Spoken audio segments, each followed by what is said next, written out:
Welcome to the 707, a weekly half-hour program produced by KRCB, a service of NorCal Public Media. The 707 features voices and stories from your community, stories that inspire, stories that illustrate our resourcefulness, and stories that show how we are connected to each other. I'm your host, Michelle Marquis. Today we're exploring the steps Sonoma County is taking to keep resources out of the landfill, including Fix-It fairs where volunteers and organizations come together to mend and repair broken items. We are fixing everything from bikes to small electric lamps and such, wood repairs, metal repairs, jewelry. The sewing alterations and mending station is incredibly popular. My name's Karen, and I've got a beautiful lamp that I messed with, and now it's kind of not working right. So I'm going to have somebody here try to fix it for me. These gatherings are part of a broader effort by Zero Waste Sonoma. Program Manager Sloane Pagal explains their mission. We are a local public agency for unincorporated county as well as the 9 cities and town in Sonoma County. And we exist to serve and help the residents and businesses to reduce, reuse, recycle, and discard all materials safely and responsibly. And we do that by operating the household hazardous waste facility and programs. We also ensure compliance with state laws regulating organics and recycling, and are responsible for educating around these topics. She says that Zero Waste Sonoma is part of a larger effort in the Bay Area. We are part of and participate in a number of different groups, industry groups, as well as the Zero Waste North Bay Coalition, and that's a fabulous group of folks that come together to organize the Zero Waste Symposium, which just happened yesterday on May 1st. So folks in that coalition come from Marin and Sonoma counties and are part of public, private, and nonprofit sectors. So tell me, how did the Zero Waste Symposium go? It was incredible. We had speakers covering topics from implementing zero waste programs, innovation and creativity, as well as policy. And we featured some different speakers on reuse and repair. And we've kind of concluded with a farming and stewardship session. And one thing we implemented this year that was new was our workshops as well as networking. And we think people really liked those this year. The symposium's keynote speaker this year is Alejandra Warren, who co-founded a nonprofit called Plastic Free Future. Warren is from Colombia, and in her address, she talks about growing up in a system that functioned with little waste. She showed images of woven baskets at markets and glass bottles instead of plastic ones. But what happened? Capitalism happened. Colonialism of plastics happened. And by the time I was in high school, we had a bunch of processed food in our supermarkets that we didn't have before, a bunch of plastic in our food that we didn't have before. Same with the baskets. The baskets were slowly gone, and we got a bunch of plastic bags with everything we purchased. Plastic Free Future has established reuse incentive programs at 3 Bay Area farmers markets, as well as bilingual workshops and events. The Zero Waste Symposium featured some of the R words that you think about, like reduce, reuse, recycle, and some you might not be familiar with. The reduce, reuse, recycle, and rot, and redesign is the first one. People might not even know what that means, but when we look to actually change the way our products are made, and we consider what happens with them at the end of their useful life, before they get to that point, we can actually eliminate a lot of what goes to the landfill and keep it in circulation. And so all of these things are part of what's called a circular economy approach. And so that's really focusing on keeping the things that we already have, that have already been made, and then being able to continue to utilize them by being thoughtful about how we design them in the first place. Do you have any examples that you can tell me for redesign? A lot more electronics are trying to be discarded, but we've probably all heard about the term planned obsolescence, right? And that refers to how a cell phone that we get starts to go out over the course of like 3 years, when really all the components are pretty durable and should be useful for a lot longer than that. One approach is through what advocates have called the right to repair movement. That kind of looks at keeping farm equipment as well as computer products and printers able to be repaired by not just the company themselves, but authorized dealers and as well as just the owners without voiding a manufacturer warranty. The right to repair movement has made big strides and has taken a strong hold on the East Coast, and it's made its way to California as well.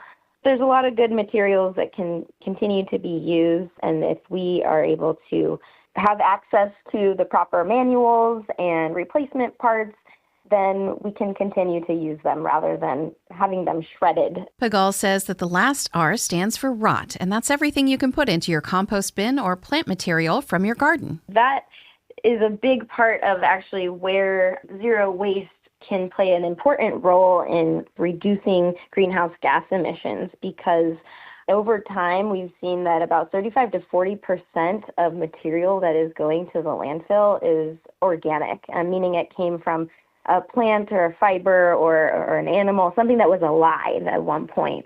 And all of that in the landfill, as it breaks down, it releases methane, which is a greenhouse gas that is much more potent and heat trapping than carbon even.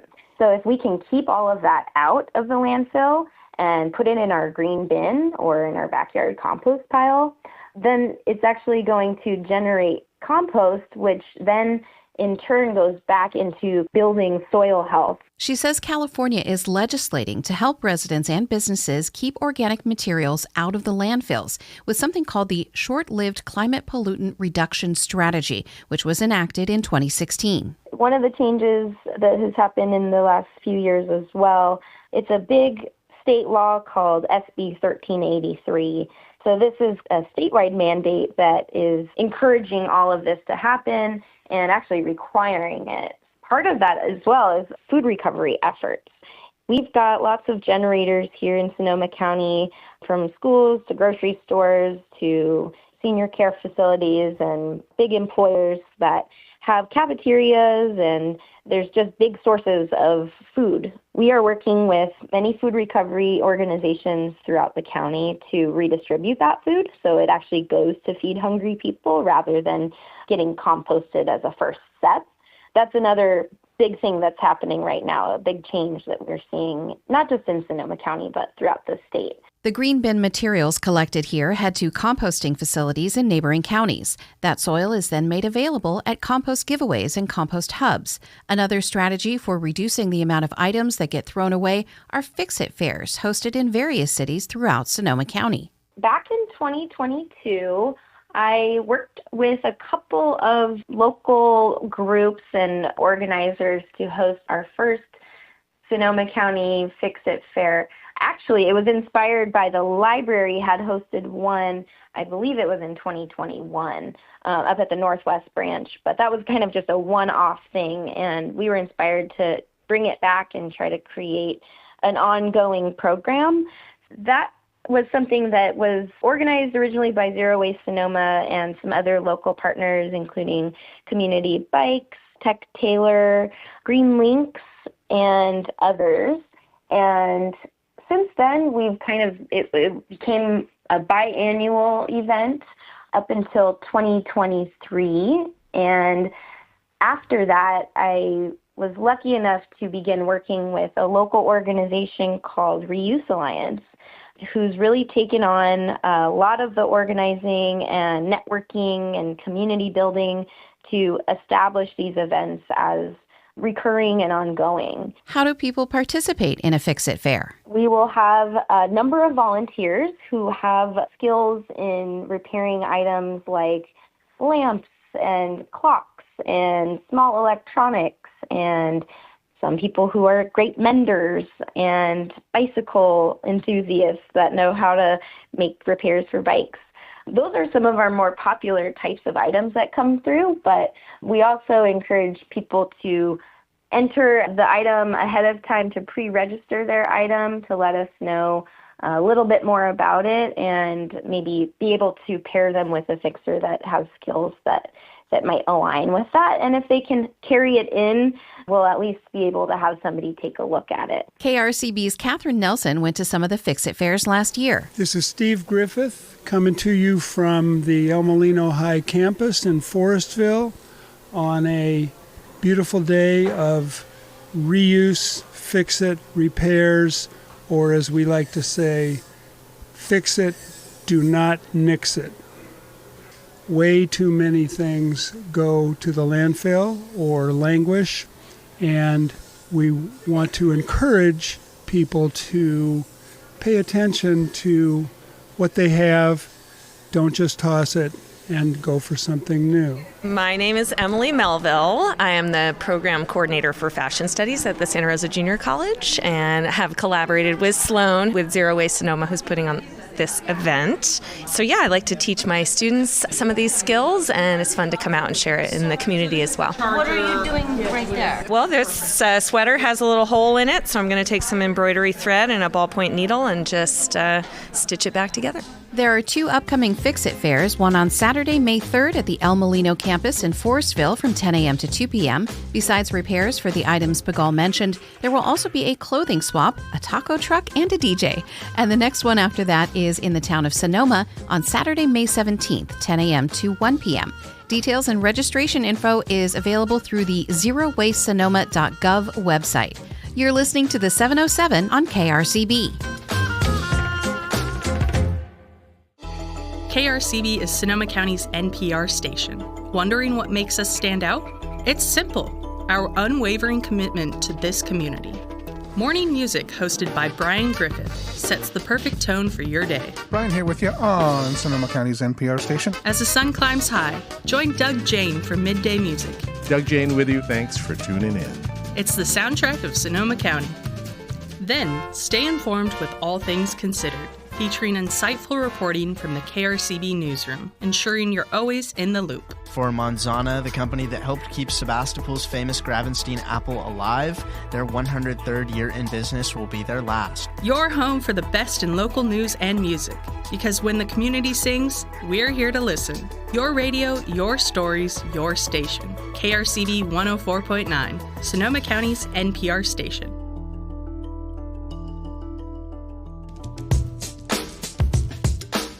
I've had a lifelong fascination with repair. To me, I'm such a nerd that it's a thrill to give a broken or something that needs repaired. It's just a thrill to give it a second life and then have it be used again. I love that. I'm really into it. And it's just becoming really popular, and we teach people how to repair. And this time, we've had 4 sewing machines come in, and I've gotten to get 3 of them to work. So that's been a new thing that happened. It was great. Welcome back to the 707. That was a self-described fix-it nerd who spoke with KRCB's Catherine Nelson while working at the textile repair table at last year's event in Forestville. Zero Waste Sonoma is partnering with Reuse Alliance as well as local cities and Forestville Rotary to host these fix-it fairs where the public can bring items for free repairs and mending, all in an effort to keep items out of landfills and extend their usefulness. In a world that has increasingly become used to tossing things out once a newer version comes along or chasing clothing trends, an event like this is a refreshing reminder that we can slow down the pace of consumption and recognize the value of the things we already own. In addition to volunteers, local businesses offer their time and skills at the Fix-It Fair. Hi, I'm Dan from Community Bikes. We have a booth. People can come in and we can get a lot of repairs done. Small things, tubes, tires, greasing up things, taking grease off things that shouldn't have it. We're sending a lot of people down to Community Bikes. We're assessing a lot of stuff, and it's a great day, way to spend a Saturday. We got screens in stock right now from iPhone models, Motorola's and Samsung's. We're giving out our time for free to help the community. It's always best to repair than you just throw it away and causing damage to the environment. Hey, my name's John Norman with Chef's Sharpening. We do knife sharpening all over Sonoma County, surrounding areas. So right now we're doing scissors, garden tools, and a ton of knives. So we've probably had about 60 knives or so far today. And so we're getting everybody repaired and resharpened. So we've got a basic setup. We use CBN wheels, which is basically like diamonds, runs a little cooler. So we're able to do knives quickly, but not take off too much metal unnecessarily. Attendees at these Fix-It fairs are not just getting help with their broken items, some are also learning skills themselves. My name is Lisa. I live here in Rohnert Park, and I'm getting my brass lamp fixed that I've had since 1976. And hopefully it's just a wiring problem, but you never know. And then we'll see what else happens, because apparently they're going to teach me how to fix this, and then I can go home and do some more work, and that's going to be really exciting. I'm kind of looking forward to it. Sloane Pagal, program manager at Zero Waste Sonoma, says the Fix-It Fair is also a chance for the public to find resources beyond those at the event. A lot of times these items do get fixed, and if that's the case, you get to kind of ring a bell and take a photo if you want on your way out and really experience the joy of repair and reuse.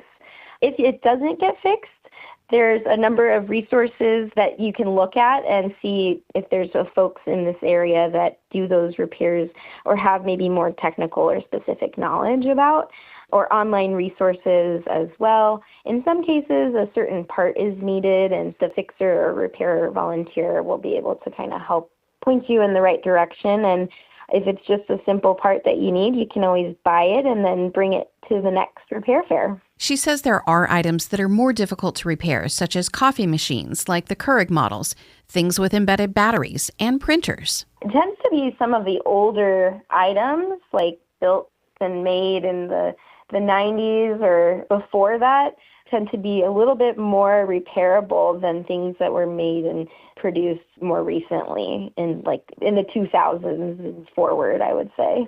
So true. That planned obsolescence sucks. It really does. So what's the most interesting thing that you've seen brought to a Fix-It fair? Ooh, we had one person bring in a family heirloom, and it was something to grind corn.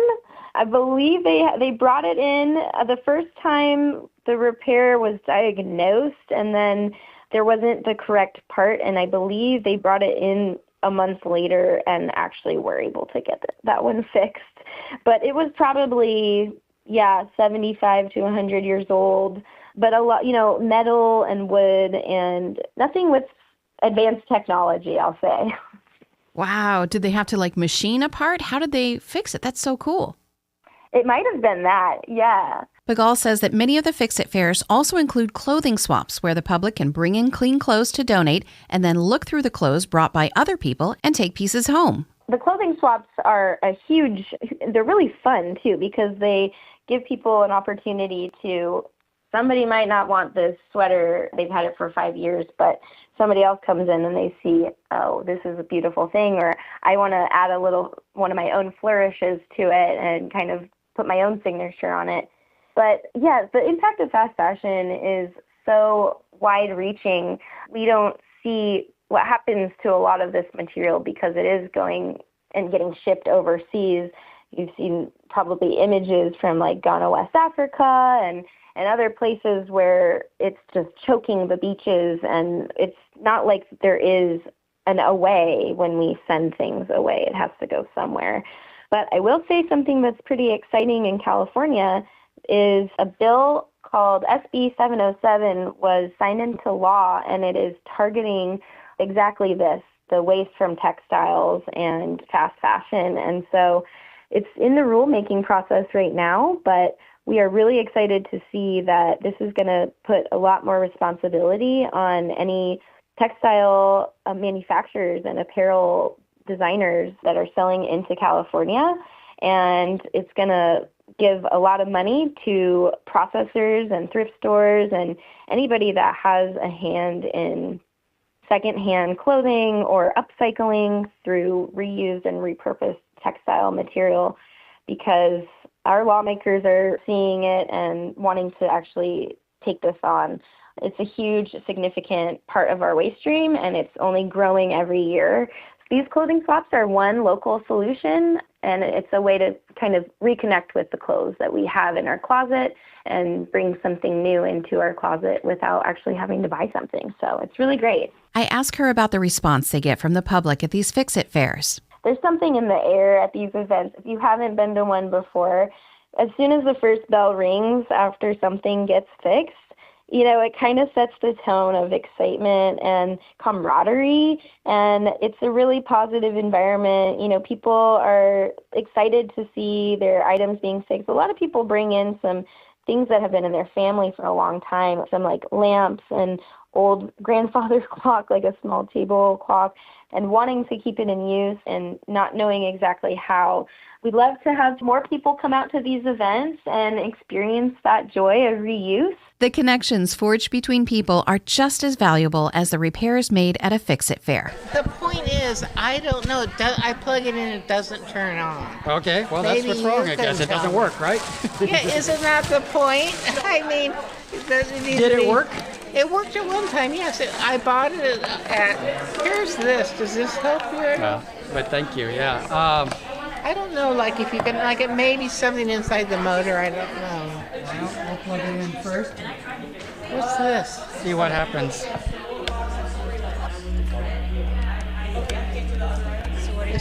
Just to see if it makes any noise, like if the motor is... Learn more at zerowastesonoma.gov. I'm your host and producer of this program, Michelle Marquis. Thanks for listening. Podcasts are available at krcb.org/the707.